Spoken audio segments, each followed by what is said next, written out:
Halo, kami dari GBN.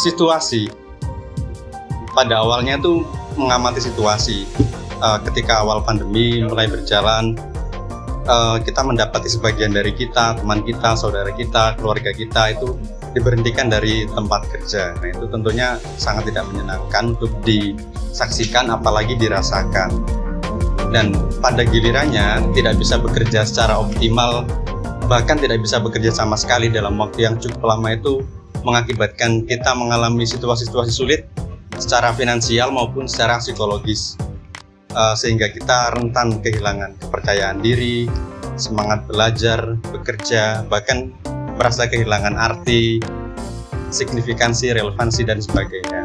Nah, dari situlah muncul sebuah keinginan untuk menuliskan lirik dan lagu yang bisa menjadi semacam penyemangat maupun pengingat bagi teman-teman dan saudara yang merasakan situasi sulit.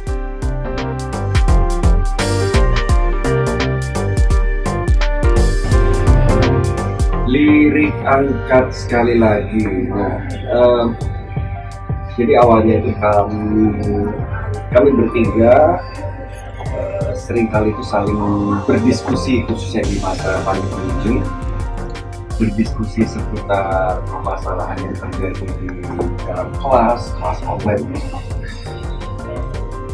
baik menghadapi murid atau tentang bagaimana membuat materi itu jadi menarik.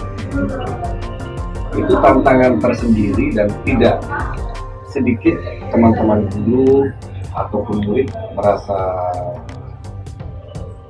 sulit menghadapi situasi. Bahkan ada murid yang harus cuti sekolah. Bayangkan, sekolah saja bisa cuti. Kalau guru tidak bisa cuti, tapi ya harus dirumahkan. Bukan untuk work from home, tapi memang dirumahkan untuk tidak kembali. Itu juga ada. Nah, akhirnya kami dari hasil-hasil diskusi seperti itu muncullah ide dari kita untuk semacam mengabadikan momen ini menjadi sebuah lagu. Akhirnya ditulislah lagu Angkat.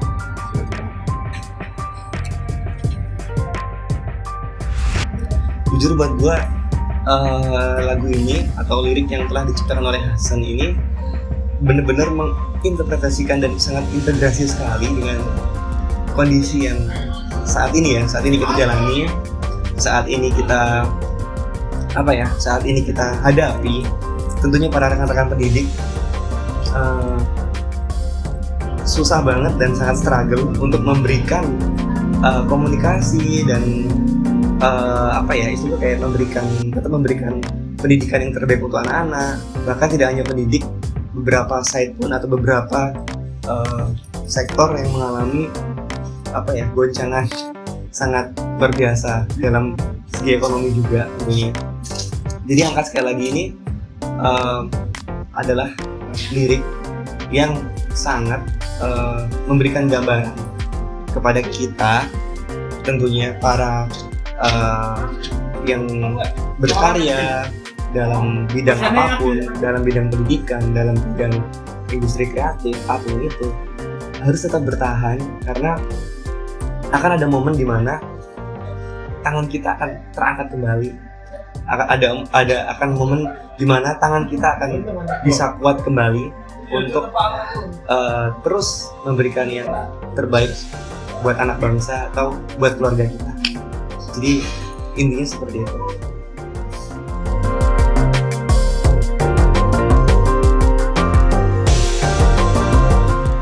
sulit jika harus memilih hanya satu bagian dari lirik, karena sebetulnya lagu ini dimaksudkan sebagai satu kesatuan utuh di mana lirik-liriknya per bagian itu saling terkait dan berkelindan sehingga menyusun makna yang utuh.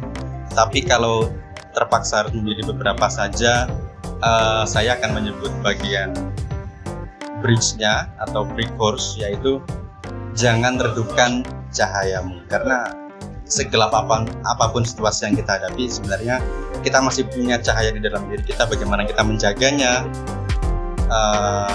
tetap membuatnya tetap menyala, dan pada gilirannya membuat cahaya itu keluar kembali, sehingga kita bisa survive dari situ. Di dalam hidup ada saat-saat yang tak bisa kau pilih. Di lirik pertama itu udah favorit buat gue. Karena apa? Perjumpaan dan perpisahan dan apapun itu yang sedang kita hadapi sekarang, kita nggak bisa milih. Kita hanya bisa terus menghadapi. Sekuat apa kita bertahan dan sekuat apa kita mengambil hikmah dan bersyukur atas apa yang diberikan Tuhan atau Allah kepada kita. Dan jangan redupkan cahayamu, itu juga part yang favorit banget buat saya, terutama karena memang namanya juga kita hanya sebatas manusia ya, dimana energi dan tenaga itu sangat terbatas untuk melakukan hal yang mungkin kiranya untuk berjuang. Namun percayalah teman-teman, insya Allah energi dan tenaga yang kita keluarkan itu sangat impact sekali. Apalagi kalian para guru yang sedang melihat ini, para pendidik tentunya ya, para pendidik nih, tenaga dan energi yang kalian keluarkan itu nanti akan berpengaruh banget buat murid kalian atau anak-anak bangsa. Dan kalian semua idola, jangan lupa. Jadi itu lirik favorit yang sangat gue kagumi dari lagu ini. Di lirik Angkat Sekali Lagi itu ada satu bagian lirik yang paling favorit bagi saya, yaitu lirik yang kalimatnya berbunyi angkat sekali lagi. Dia bagian dari rap, tapi paling akhir. Jadi bisa disebut sebenarnya dia kalau di musiknya itu dia bukan rap, tapi semacam auxiliary di bagian musik ini, tambahan dari rap itu. Tapi justru menegaskan dari tema angkat sekali lagi. Pada awalnya angkat sekali lagi ini adalah semacam semangat untuk kita para guru-guru, yuk kita angkat lagi semangat kita mengajar, gairah kita di hadapan murid kita angkat sekali lagi seperti sedia kala saat di situ menjadi momentum bagi guru-guru khususnya atau murid-murid yang merasa down di situasi saat ini, dan ketika mendengar lagu angkat sekali lagi, bagi saya pribadi ketika lirik dan angkat tanganmu sekali lagi, itu semangat yang membuat saya untuk terus berjuang demi pendidikan bangsa ini.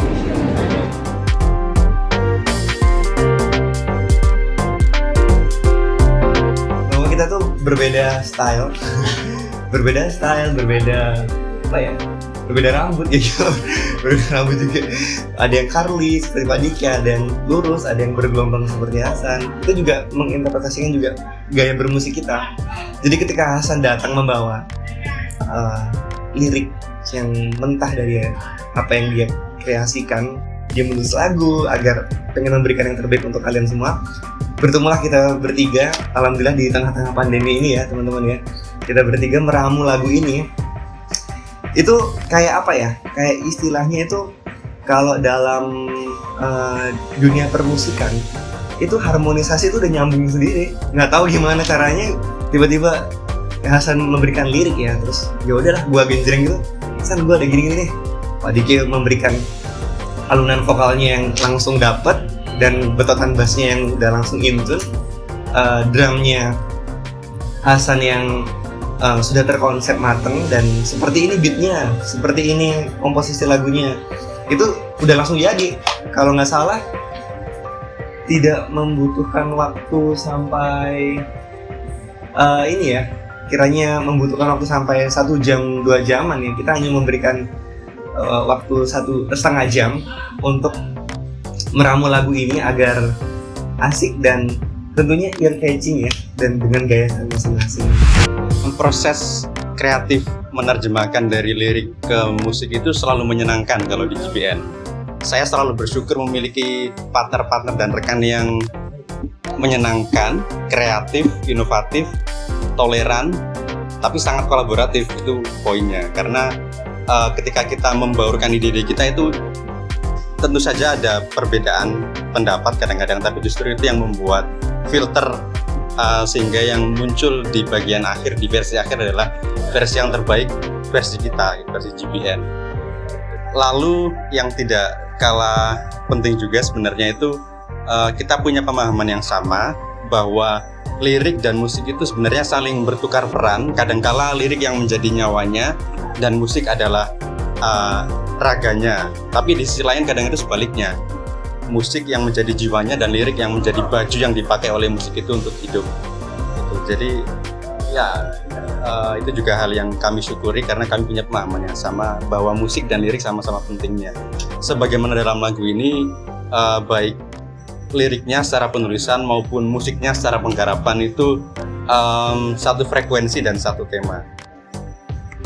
Pada suatu ketika kita dikumpulkan di studio pada akhirnya ya, setelah pandemi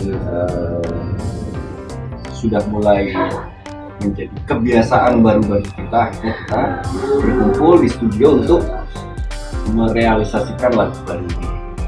Hasan akhirnya datang dengan konsep yang sudah dia tuliskan, kemudian kita sedikit berdiskusi tentang mau dibuat seperti apa lagi. Seperti biasa, Icas punya gaya sendiri dalam memainkan gitarnya, pun juga Hasan dalam membuat ritme-ritme di drumnya, termasuk saya ketika mengisi bassnya itu.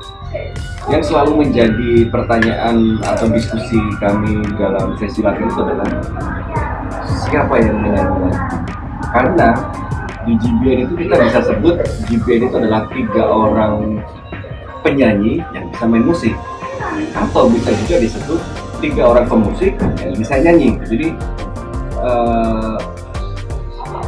part paling sulit adalah menentukan siapa yang bisa.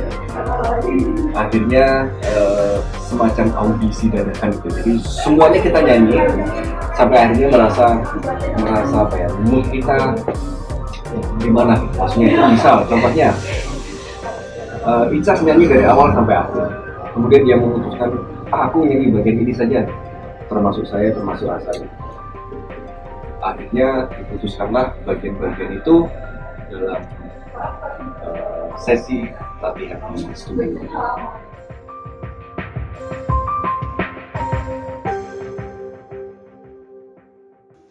Yakinlah bahwa sesulit apapun situasi yang kita alami, pada saatnya semuanya akan berlalu. Dan yang kita perlukan saat ini adalah menerima apa yang sedang terjadi. Itulah uniknya kita dalam meramu sebuah single. Jadi nantikan single kita insya Allah di tahun depan. Bismillah. Nantikan versinya.